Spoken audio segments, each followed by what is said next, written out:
As Flight 605 descended over the turbulent South China Sea, the pilots prepared for a challenging landing. Battling fierce winds, the aircraft touched down over 2,100 feet past the intended runway mark, with alarms blaring in the cockpit.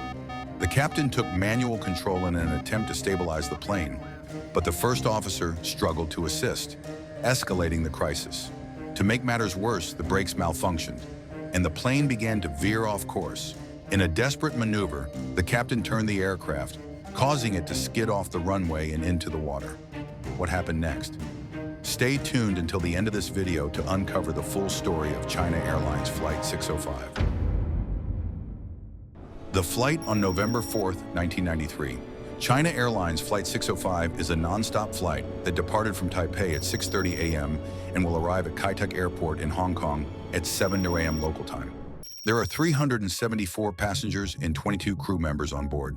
In command is a 47-year-old captain with 12,469 flight hours. His co-pilot is a 37-year-old first officer with 5,705 flight hours. This flight is operated with a 5-month-old Boeing 747-409. The plane is now approaching Hong Kong Kai Tak International Airport. The pilots tune into the Hong Kong Automatic Terminal Information Service. The ATC reports strong gusty wind conditions, rain, and wind shear. Tropical storm Ira is pounding Hong Kong with bad weather. This storm is generating 20-knot crosswinds, gusting to 38 knots from a heading of 70 degrees. The pilots now contact Kai Tak Approach Control. The ATC controller vectors the flight to intercept the IGS approach to runway 13. The plane intercepts the localizer IGS. The pilots now contact Kai Tak Tower, and they inform them that the visibility has decreased to just 5 kilometers and that the mean wind has increased to 22 knots. The ATC controller informs the pilots that the wind is now at 25 and that they should expect wind shear on short final. The captain now takes manual control of this massive plane. The captain also disconnected the autothrottle because he observed severe airspeed fluctuation, a wind shear warning sound in the cockpit. The aircraft is seconds from landing.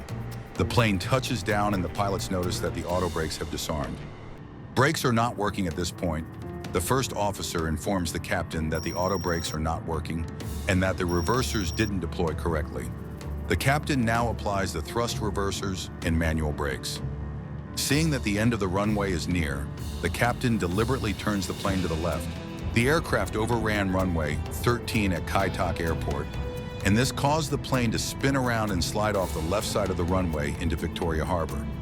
It ended up in shallow water, facing almost the opposite direction from the runway. Luckily, everyone survives. This crash marks the first major loss of a Boeing 747-400. Investigator lists the crash as pilot error. The investigation indicated that the accident was caused by the captain's failure to initiate the mandatory missed approach procedure when he observed the severe airspeed fluctuations, combined with the wind shear and glide slope deviation alerts.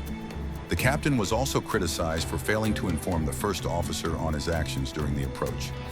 Also, a British Airways pilot had refused to make the approach to Kai Tak, runway 13, just minutes before the China Airlines 605 captain decided to attempt it. The first officer was also criticized for his lack of response following the wind shear alerts. Also, the delayed deployment of the thrust reversers LED to the slow deceleration of the aircraft. Investigators later discovered that the captain accidentally pushed the throttles forward before pulling them back to activate the thrust reversers. By the time the pilots realized that they didn't have enough runway to stop, the plane was too low to perform a safe go-around. China Airlines was blamed for not having a clearly defined crosswind landing technique in its operations manual. Investigators recommended China Airlines to review its crew resource management procedures for better interaction between flight crews. With numerous skyscrapers and mountains located to the north and its only runway jutting out into Victoria Harbor, landings at Kai Tak Airport were dramatic to experience and technically demanding for pilots. Indeed, airport was closed in 1998, 5 years after the China Airlines accident.